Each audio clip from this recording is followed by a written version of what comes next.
네, 안녕하세요. 통합과학 강사 위정혜입니다. 반갑습니다. 어머님들께서 오늘 설명회가 처음은 아니실 거라고 저는 생각이 들어요. 그렇죠? 그래서 어머님들께서 뭐 통합과학이라든지 뭐 앞으로의 개정 과정에 대해서 너무 잘 알고 계실 거라 생각이 들어서 어머님들 좀 지루해하시지 않게 저는 통합과학이 어떻게 변하기 때문에 우리 친구들이 앞으로 어떻게 공부를 해 주어야지만 통합과학뿐만이 아니라 내신 그리고 이제 길게 보았을 때 수능 통합과학에서도 좀 도움이 될 것 같다라고 말씀을 드려보는 시간 가져보도록 하겠습니다. 자, 통합과학이 굉장히 중요해졌죠. 왜 중요해졌죠? 당연히 네, 어, 볼륨, 네. 당연히 이게 수능 과목으로 바뀌었기 때문에 중요해졌기도 하지만 우리 친구들이 2학년 때 선택 과목을 갖다가 이제 본인들이 직접 골라야 되잖아요. 이제 학교에서 골라주는 게 아니라 본인들이 직접 과목을 선택해 주어야지만 대학을 갈 수 있습니다. 근데 내가 무엇을 공부를 해줘야 될지 1학년 때 배운 통합과학을 갖다가 기준으로 선택을 해줘야 되기 때문에 제가 보았을 때는 통합과학에 대한 중요성이 조금 더 커지지 않았을까 생각이 듭니다. 자, 그래서 통합과학에 대해서 잠깐 짧게 말씀을 드리자면 사실 달라진 게 없어요. 지금 기존에 계속 우리 친구들이 공부했던 통합과학과 내용은 똑같게 진행이 됩니다. 무엇을 통해서 알 수 있죠? 단원명을 통해서 알 수 있어요. 단원명이 바뀌지 않았죠? 물질과 규칙성, 시스템과 상호작용, 변화와 다양성, 그리고 환경과 에너지 똑같이 가는데 여기 플러스 알파로 첫 번째 단원, 과학의 기초가 생겨났고요. 그리고 마지막 단원, 과학과 미래 사회가 추가가 되었습니다. 그냥 제가 말씀드릴 수 있는 건 여기 과학의 기초는 단위를 갖다가 배우는 파트이기 때문에 별로 공부량이 많지 않고요. 그리고 마지막 여기 과학과 미래 사회 단어는요. 제가 좀 이따가 어머님들께 보여드릴 거예요. 제가 보았을 때는 어떠한 개념이 필요한 게 아니라 우리 친구들이 공부할 때 그냥 독해력을 갖다 묻는 문제다라고 생각을 해주시면 됩니다. 자, 그래서 세부 단원들을 제가 정리해 보았는데요. 이거는 다 알고 계시는 내용이니까 그 단원들에 해당하는 물화생지 연계 교과 단원을 제가 한번 정리해 보았어요. 이게 보시면 아시다시피 화원, 물리원, 그리고 지구과학 생명원뿐만이 아니라 투 과목에서도 조금씩 단원들이 발췌가 되어가지고 우리 통합과학 단원을 갖다가 이루고 있죠. 그러면 제가 이렇게 말씀을 드리면 이제 어머님들께서 1학년 어머님들께서 무엇을 가장 많이 여쭈시느냐?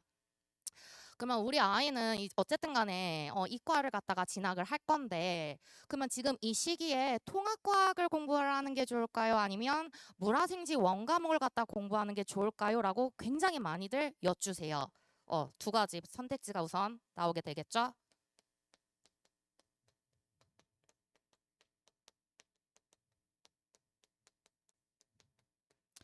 근데 제가 우선 여기에 대해서 말씀을 드리고 싶은 건 이건 정말 학생들마다 너무나도 달라요, 어머니. 어떤 학생은 중3 학생에도 불구하고 선택 과목을 가르쳤을 때 잘 따라오는 학생들이 있고요. 그리고 어떤 학생들은 중학교 과학을 분명히 배웠음에도 불구하고 통합과학 문제들도 어려워하는 친구들이 있습니다. 그래서 저는 우선 어머님들께 말씀드리고 싶은 건 우리 아이가 이과인지 문과인지를 먼저 확인을 해 주셔야 될 거고요. 그리고 중학교 과학을 분명히 다 배웠을 거잖아요. 중학교 과학이 잘 되어 있으면 사실 통합과학 문제 푸는 데는 그렇게 큰 어려움은 없습니다. 굉장히 많이 연계가 되고 있거든요. 그런데도 불구하고 중학교 때 사실 내신 그렇게 빡세게 공부를 하는 친구들이 많지는 않잖아요. 그래서 중학교 때 과학이 많이 좀 부족했다라는 학생들은 우선 통합과학부터 저는 좀 선행을 하고 시작을 하는 게 옳지 않나 우선 이렇게 말씀을 드리고 싶어요. 그리고 우리 친구들이 어쨌든 이공계로 진학을 원하는 학생들은 2학년 때 분명히 선택 과목으로 특히 이제 메디컬을 갖다 원하는 친구들은 화학과 생명을 무조건 선택을 해줘야 될 거란 말이죠. 근데 이게 이제 또 이게 교육 과정이 바뀌다 보니까 이제 어떻게 될지는 모르겠지만 우리 친구들이 1년 과정을 통해 화생을 끝내는 게 아니라 아마 집중 이수를 통해 가지고 한 학기 동안에 한 과목을 완전히 끝내야 되는 경우가 생길 거예요. 근데 그러한 상태로 우리 친구들이 공부를 하게 되면 미리 1학년 때 원 과목 또는 투 과목을 끝내지 않고서는 솔직히 선택 과목으로 가져갔을 때 유리한 등급을 받기는 좀 많이 힘들거든요. 그래서 우리 아이가 길게 보았을 때 문과냐 이과냐 그리고 선택 과목으로 무엇을 선택을 할 거냐 우선 고려를 하신 후에 통과를 이번 겨울방학 때 공부를 해 주어야 될지 아니면은 선택 과목을 선택을 해서 한 개라도 좀 정확하게 공부를 해줘야 될지 플랜을 짜시는 게 저는 좋다라고 생각이 듭니다. 자, 그리고 이제 물화생지의 좀 특징에 대해서 말씀을 드리자면 주로 학생들이 이렇게 위아래로 나눌 수 있죠. 물리화학을 좋아하는 친구들이 있고요. 생지를 갖다 공부하는 게 조금 더 재밌고 편하다라는 친구들이 있습니다. 왜냐? 좀 스타일이 많이 달라요. 물리랑 화학은 어떠한 현상을 배우고 그리고 그러한 내용들을 갖다 추론하는 문제들이 주로 출제가 되죠. 그래서 그래프라든지 아니면은 뭐 도표가 나오고 그걸 해석해서 본인들이 직접 계산을 해주어야지만 풀 수 있는 문제들로 구성이 되어 있지만 그 밑에 생명과 지구과학은 또 완전 반대예요. 현상을 배우지만 그 현상에 대해서 이해를 하고 암기를 해 주어야지만 문제를 풀 수 있는 내용들이 출제가 됩니다. 그래서 계산을 좋아하는 친구들은 주로 물화를 재밌어 하고요. 그리고 계산하는 거 싫어하고 암기 좋아하는 친구들이 주로 생지를 많이 선택을 하는데 어쨌든 내가 만약에 2학년 때 물화를 선택을 해줘야 된다. 근데 나는 아직 여기에 대한 학습이 많이 안 되어 있다라는 친구들은 저는 뭐 물원은 역학이 그대로 통합과학에서 출제가 되고 있고 그리고 화학에서는 중화 반응이 그대로 출제가 되고 있죠. 그래서 만약에 이과생인데 나는 물화를 선택할 거다라는 친구들은 방학 때 오히려 물화 과목을 선택을 하는 게 좋을 것 같고 그리고 생지 중에서는요, 어머니 통합과학에서는 생명보다는 지구과학 파트가 조금 더 많이 출제가 되고 있어요. 그래서 여유가 된다면 지구과학 어차피 선택할 거다. 그러면 지구과학 공부함으로써 통합과학의 많은 부분을 저는 커버할 수 있다라고 생각이 듭니다. 물론 문과 학생들은 굳이 선택할 필요가 없고요. 나는 좀 자신이 없다라는 친구들이 방학 때 통합과학을 들어주면 굉장히 효과적이겠죠. 자, 그래서 몇 달 전에 이미 통합과학 예시 문항이 나왔어요. 어머니 혹시 보셨나요? 네. 그래서 그 통합과학에 대한 분석 자료인데요. 같이 분석을 하는 게 저는 좋을 것 같아요, 어머니. 어렵지 않아요. 어머니들 충분히 푸실 수 있어서 제가 거기다가 문제를 몇 개 추가를 해 놓았는데 이게 세로로 되어 있는 문제가 있을 거예요. 이거는 9번 문제가 될 겁니다. 어머니 9번 문제 한번 같이 풀어볼까요? 안 어려워요. 한번 같이 읽어볼게요. 다음은 어떤 학생이 작성한 과산화수소 활용 실험 보고서래요. 그래서 가설이 두 가지가 나오죠. 자, 어머님들도 보시면 아실 수 있다시피 가설 1. 감자즙에는 과산화수소 분해 반응을 촉진하는 효소가 있을 것이다. 효소네요. 어머니, 내용을 몰라도 이거는 생명과학 선진해라는 느낌이 오실 거예요. 근데 그 밑에 가설 2. 과산화수소는 산성을 띨 거래요. 산성. 이거는 또 화학이죠. 예전에는 사실 효소면은 생명과학이기 때문에 밑에 생명과학에 해당하는 자료만 띄워줬고요. 그리고 밑에 만약에 과산화수소가 산성, 산성, 염기성 모두 다 화학 내용이죠. 화학이면은 화학 자료만 띄우고 밑에 선지도 생명이면 생명, 화학이면 화학 내용만 나왔습니다. 근데 이번 예시 문항을 보면은 이 문제뿐만이 아니라 굉장히 많은 문제에서 두 가지 과목 이상이 이렇게 융합이 되어서 나타난다라는 거 많이 보실 수 있어요. 그리고 지문들이 굉장히 길어요. 왜? 실험 문제가 너무 많이 나옵니다. 우리 학생들은 이제 자료 분석하는 능력을 갖다 많이 길러 주어야지만 앞으로 통합과학 문제를 쉽게 풀 수 있을 거고요. 그리고 제가 문제 하나를 더 넣었는데 요거는 12번 문항이에요, 어머니. 12번 문항으로 찾아가 주시면 됩니다. 자, 이거는 어느 단원이냐면 이번에 새로 들어온 단원이죠, 어머니. 맨 마지막 과학과 미래사회 단원이 되는 건데요. 제가 아까 전에도 말씀드렸다시피 여기는 별 내용이 없어요. 그냥 우리 학생들의 독해력을 묻는 문제가 많이 출제될 것 같은 느낌이 많이 드는데 요거는 그냥 어머님들이 아무런 과학 지식 없이도 바로 푸실 수 있습니다. 제가 한번 20초 드려볼게요. 어머니 한번 읽어보세요. 읽으시면 바로 답이 나올 거예요.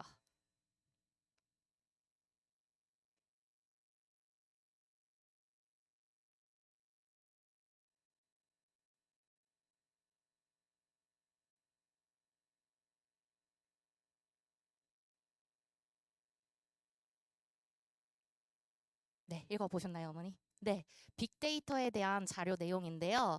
읽어보면은 이슬점을 측정하는 디지털 센서를 설치하고요. 그 다음에 이제 뭐 30초 간격으로 수신호도 설정을 했대요. 그 다음에 경향성을 해석을 한대요. 뭐 자료가 굉장히 많이 나오죠. 근데 보았더니 결론부터 바로 가주시면 됩니다. 공기 중 단위 부피당 수증기량, 절대 습도, 수증기량이 많을수록 이슬점은 대체로 어떻게 될까요? 그러면 이 두 가지 내용만 찾아보면 되겠죠? 절대 습도가 높아졌더니 이슬점도 같이 높아지네요. 따라서 니은 높아질수록 높아졌으니까 많아질수록 상승한다. 디귿은 맞는 선지가 됩니다. 자, 그 다음에 이번엔 기억 문제를 풀어볼게요. 자, 기억은 여기 다에 쓰여져 있죠. 스마트 기기에 기록된 자료 1의 기상 데이터를 이용하여 자료 2와 같이 무엇을 한 거죠? 표를 가지고 그래프로 변환시켰으니까 당연히 기억 선지도 맞는 선지가 되는 거고요. 그 다음에 니은 A, B, C, D 중 이슬점 그래프를 찾아달라 그랬는데요.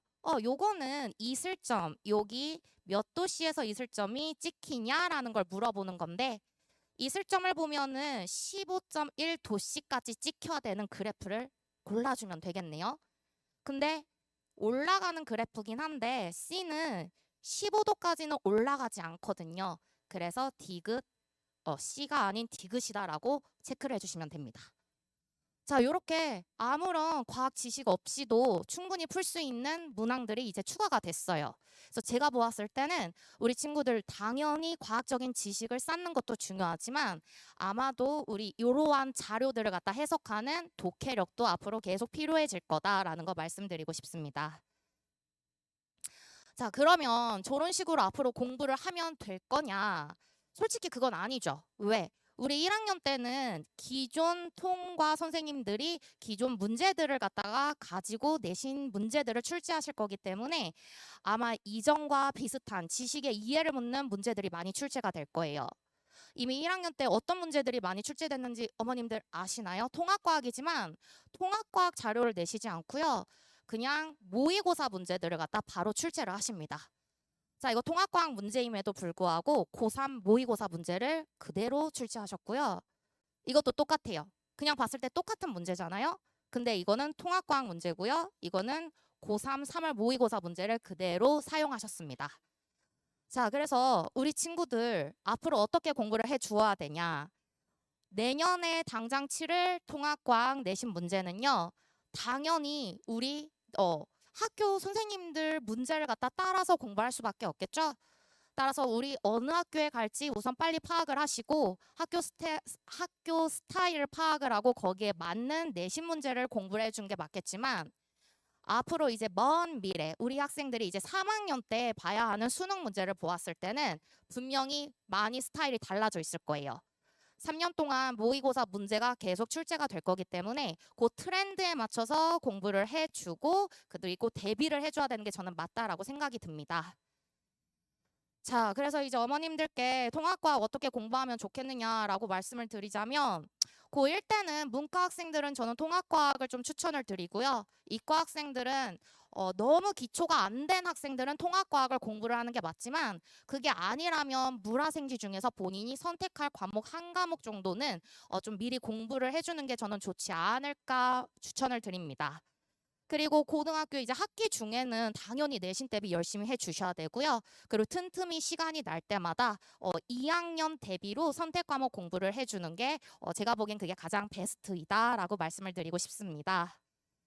자, 그리고 이제 제 수업에 대해서 잠깐 말씀을 드리자면 교재는 당연히 이번에 바뀐 새로운 교육 과정에 저도 맞추어서 다시 편제를 했지만 아무래도 내신을 가르치는 입장이다 보니까 기존 학교 선생님들이 계속 다루었었던 내용까지 조금 더 심한 내용을 갖다가 제가 추가를 해서 놓았어요.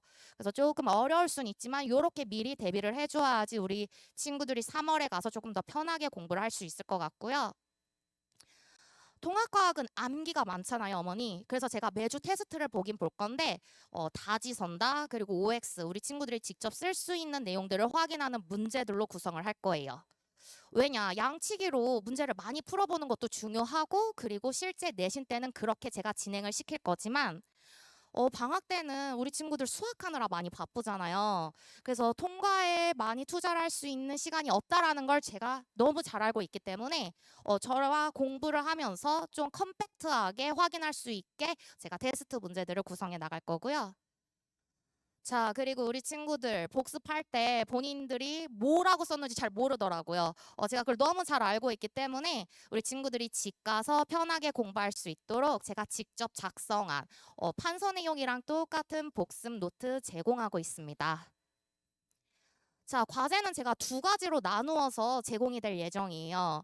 우선 아무것도 안 돼 있는 친구들 백지 테스트로 연습할 수 있도록 좀 기본기를 다질 수 있는 문제들 위주로 이렇게 과제장 하나 나가고, 그리고 실제 모의고사 문제들을 풀어 보아야지 나중에 도움이 되겠죠? 그래서 다른 과제장은 모의고사 문제들이 모아져 있는 과제장으로 이제 계속 나갈 예정입니다.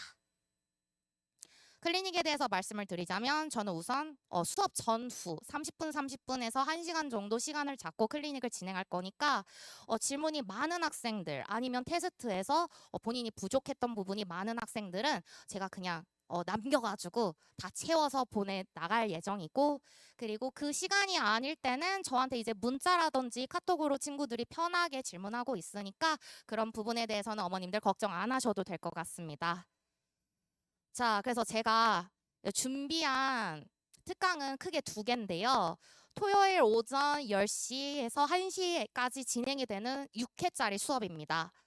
사실 이번 방학이 길다라고 생각이 드실 수도 있겠지만 그렇게 길지가 않아요. 우리 학생들도 학교 가야 되고요. 그리고 추석이 아니죠. 설 연휴를 빼면은 그렇게 시간이 많이 남지 않기 때문에 저는 뭐 통합과학 원, 투를 갖다가 다 공부하지는 않을 거고 통합과학 원 위주로 우리 학생들이 1학기 때 배울 통합과학 원 위주로 6회 완성 아주 컴팩트하게 진행해 나갈 예정이에요.